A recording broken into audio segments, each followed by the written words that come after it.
방에서 나오신 할아버지는 그런 손녀에게 호통을 치고 있는데요. 한국에 대해 불만을 가지고 계신 할아버지에게는 도대체 어떤 사연이 있을까요? 안녕하세요. 저는 일본의 고등학생인 우미코입니다. 저는 할아버지 할머니와 함께 살고 있는 다복한 가정의 학생입니다. 그런데 가족 중에 저희 TV 보는 시간을 방해하시는 분이 한 분 계시는데요. 바로 저희 할아버지세요. 제가 어떤 TV 프로그램을 보는지에 대해 관심이 많으셔서 가끔 확인을 하고 방에 들어가시죠. 이러한 할아버지의 감시는 제가 한국 남자 아이돌 프로그램을 본 이후였어요. 벌써 몇 년 전인 중학교 때의 이야기네요. 그때 정말 처음으로 할아버지의 큰 소리를 들었어요. 저는 TV 한번 보았다고 그렇게 혼이 나야 하나 싶어서 너무 서러웠던 기억이 납니다. 할아버지는 한국 때문에 일본 경제가 나빠졌고 살기 힘들어졌다고 하셨어요. 그때도 그렇고 지금도 그렇고 도대체 무슨 말씀을 하시는지 이해를 하지 못하겠어요. 물론 할아버지의 말씀이니 듣는 신용은 해야 하죠. 할아버지가 나오실 무렵이면 얼른 다른 방송을 틀어서 눈을 피해야 해요. 정말이지 너무 불편하고 힘들어요. 방송이 끝난 후에 유튜브로 보아도 되긴 하지만 본방사수를 해서 빨리 보려면 TV를 꼭 틀어서 보아야 하잖아요. 저희 엄마와 아빠도 저의 이런 상황을 알고 계시지만 할아버지의 말씀을 꼭 지키라고 하셨죠. 그러면서 엄마도 저에게 한 말씀을 하셨어요. 할아버지가 그렇게 싫어하시는데 그걸 꼭 봐야겠냐고요. 심지어 일본 아이돌 가수도 멋진 친구들이 많지 않냐시며 그 가수들을 보면 자막을 보지 않고도 내용을 알 수 있으니 편하고 좋지 않겠냐고 설득도 하셨습니다. 물론 맞는 말씀이긴 합니다. 저는 한국어로 말하는 방송 밑에 자막으로 나오는 일본어를 보며 내용을 파악하죠. 그런데 자막을 보는 불편함이 있어도 일본의 아이돌보다 한국의 아이돌의 이야기나 노래가 더 흥미로워요. 그리고 이렇게 몇 년 동안 보다 보니 한국과 한국어에 대해서도 정말 어마어마한 관심이 생겼어요. 이미 보았던 같은 영상을 볼 때는 자막을 켜지 않고 볼 때도 있어요. 신기하게도 그들이 하는 말을 이제는 약간 이해할 수 있게 되더라고요. 특히 저는 방탄소년단을 너무 좋아하는데요. 한 사람 한 사람씩 군대에 들어가는 것이 너무 아쉬운 요즘이죠. 그 덕분에 한국의 군대 문화나 군 입대 등에 대해서도 꽤나 자세히 알게 되었어요. 사실 일본의 군대나 자위대에 대해서도 제대로 알지 못하는데 한국군에 대해 더 잘 알고 있는 것도 이상한 것이긴 하죠. 그런데 신기하게도 저희 친한 친구들은 저보다 한국을 더 잘 아는 친구들이 많아요. 그리고 저희 학교의 여학생들은 한글을 쓰거나 한국어를 조금씩이라도 사용하는 친구들이 다수이죠. 정말 저희끼리 모이면 한국어로 아주 간단한 인사나 대화를 나눌 수도 있어요. 한글로 저희 각자의 이름을 쓰는 것은 물론이고 가나다라마바사도 전부 외우고 다니죠. 저희 할아버지에 대해 또 말씀드릴 것이 생각났는데 실수로 저의 교과서 겉에 써둔 한글 이름이 걸렸을 때였어요. 일본어로 이름을 써두고서 한글로도 같이 적어두었는데 그걸 보시고 당장 지우라고 하셨죠. 그러면서 제게 한국이 일본에게 얼마나 큰 피해를 주었는지 마구 말씀을 하셨어요. 한국의 물건은 전부 일본 짝퉁이고 저품질 대량 생산으로 일본을 뛰어넘었다면서요. 자동차나 TV 전부 일본 모조품이라서 품질이 나쁠 것이라고 하셨어요. 실제로 할아버지는 회사를 운영하실 때에 품질에 대해 엄청난 자부심이 있으셨대요. 저희 할아버지는 과거 작은 회사를 운영하셨는데 대기업의 하청업체로 작은 부품들을 만들던 기업이 없죠. 제가 너무 어릴 때에 회사 문을 닫으셔서 정확히는 모르겠지만 아버지 말씀을 들어보면 아주 조금이라도 찝찝한 부품은 바로 폐기를 하셨다고 해요. 할아버지가 정말 대단하신 분이라고 누누이 말씀하셨죠. 그런데 수출이 많이 이루어지지 않으면서 대기업의 물건이 팔리지 않았고 회사가 엄청 어려워지게 되셨어요. 충분히 수출이 될 만한 제품들인데도 가격 경쟁력에서 밀리셨다는데요. 그 원인을 한국산 제품이라고 말씀하셨어요.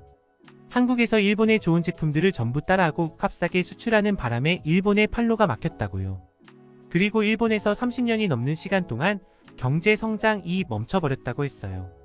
저희 집의 자동차가 고급 세단에서 경차로 바뀐 이유도 한국 때문이라면서 제게 세뇌를 하시기도 했습니다.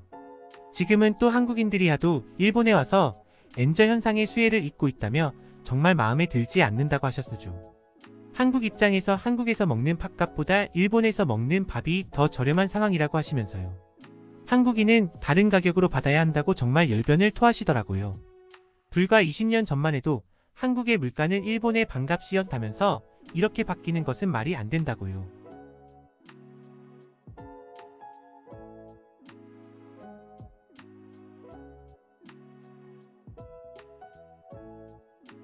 엄마가 젊은 시절 J-팝을 많이 듣고 일본의 아이돌을 좋아했었는데 요즘에는 그들이 모두 없어져 간다면서 너무 한국으로 빠져버린 우리 세대를 걱정하셨어요.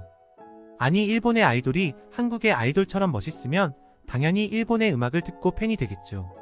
일본보다 한국의 가수들이 더 잘생겼고 멋있는 모습을 보여주니까 좋아하는 게 당연한 것이 아닌가요? 제 친구들 중에서는 일본 아이돌 좋아하는 사람이 극히 드물어요. 정말 모두가 한국의 방탄소년단이나 세븐틴, NCT, 라이즈 등을 좋아해요. 그리고 우리 집에서만 한국 아이돌을 좋아한다고 혼나고 있죠. 아주 환장하겠네요. 저는 정말 속상하고 이 원통에서 방으로 들어가 유튜브로 한국 아이돌 방송을 시청할 수밖에 없었지요. 집에는 저의 심정을 이해해주는 사람이 한 명도 없는 것 같았어요. 정말 지긋지긋해서 집을 떠나던가 해야겠다는 생각을 할 때쯤 할머니가 저한테 조용히 오시더라고요. 할아버지와 아버지가 지금 저 때문에 고민이 많으신 것 같다시며 아무리 한국이 싫더라도 손녀와 딸이 좋다는데 너무 맞기만 하는 것은 좋은 것이 아니라고 하셨어요. 그리고 할아버지와 아버지를 설득하고 있으니 조금만 기다려 달라고 하셨죠. 어린 시절부터 항상 저의 편을 들어주시는 분은 할머니밖에 없어요. 그리고 사실 할머니도 과거 겨울연가에 나오는 배용준을 좋아했다가 할아버지한테 큰 소리를 듣고 조용히 지내고 계셨다고 했죠. 그런데 제가 다시 한국에 대한 불을 지펴서 내심반 가우셨다고 하셨습니다. 이번만큼은 반드시 저들의 꽉 막힌 사고방식을 바꿀 것이라며 손녀의 말은 들을 것이라며 제게 힘을 주셨어요. 할머니의 이와 같은 말을 들으니 너무나 안심도 되고 기분이 좋아졌습니다. 생각해보니 겨울연가라는 한국의 드라마를 들어봤던 것 같기도 했어요. 제가 태어나기도 전에 인기가 있었던 드라마라서 직접 본 적은 없긴 하지만요. 할머니는 오늘 저녁 식사 시간에 재미있는 구경을 하라고 말씀해주시고 방을 나가셨어요. 그리고 대망의 저녁 식사 시간, 할머니는 정말 말도 안 되는 일을 벌이셨어요. 가끔 할머니가 엉뚱한 장난을 하실 때가 있는데 이번 방식은 저도 너무나 당황스러웠어요. 식탁 위 각자의 자리마다 직접 종이에 한글로 쓰신 모두의 이름을 두셨고 TV는 한국의 아이돌 방송을 틀어주셨어요. 그리고 할머니는 식탁으로 모이는 가족들에게 맛있게 드세요, 맛있게 먹어라는 한국말을 쓰셨어요. 전혀 모르고 있었는데 할머니는 이미 젊은 시절에 한국어를 공부해 두셨던 거예요.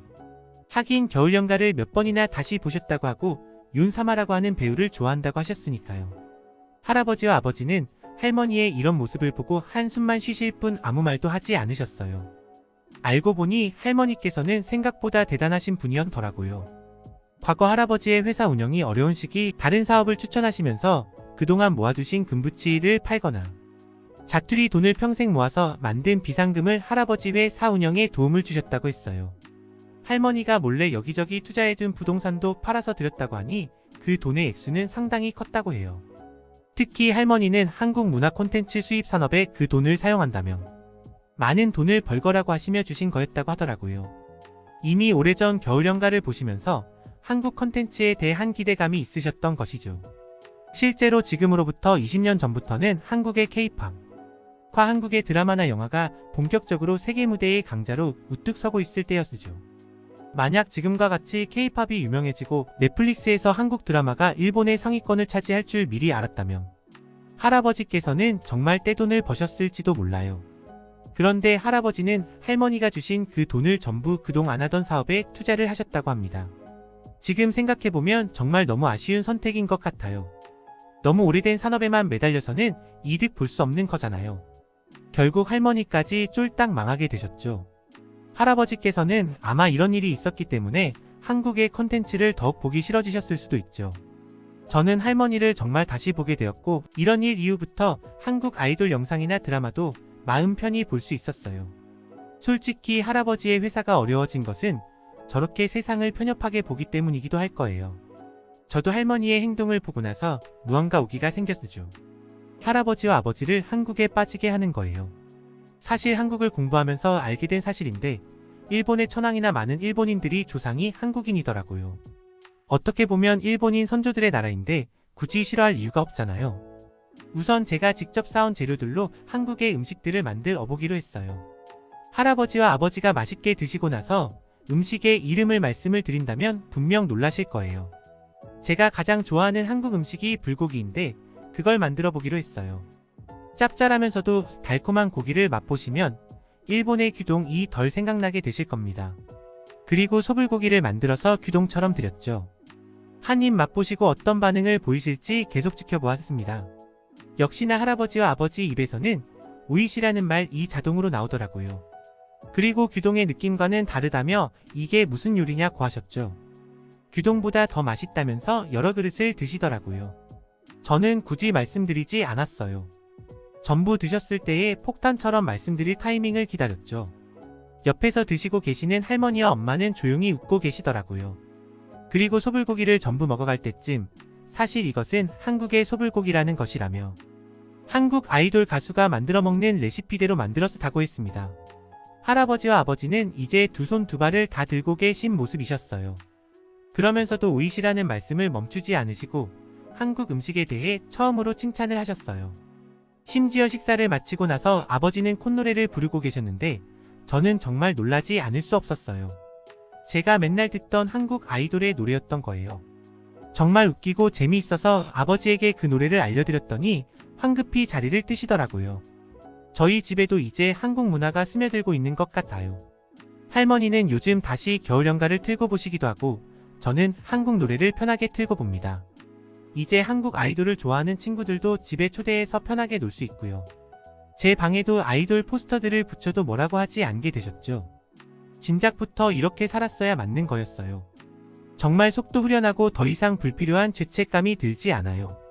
할머니가 아니었다면 저는 지금까지도 몰래 죄인처럼 한국 영상을 보고 있었을 거예요. 할아버지와 아버지도 이제는 사업이 망한 원인을 한국으로 돌리지 않으시겠죠. 한국은 너무 신나고 즐거운 나라인데 말이죠. 나중에 돈을 벌게 되면 가족들과 함께 한국을 놀러가고 싶어요. 막상 가서 보면 할아버지와 아버지도 좋아하실 거예요. 할머니는 당연히 즐거워하실 거고요. 여러분들의 구독과 좋아요, 알림 설정은 영상 제작에 큰 힘이 됩니다. 듣기 주셔서 감사합니다. 오늘의 영상은 이게 전부입니다. 모두가 건강하길 바랍니다.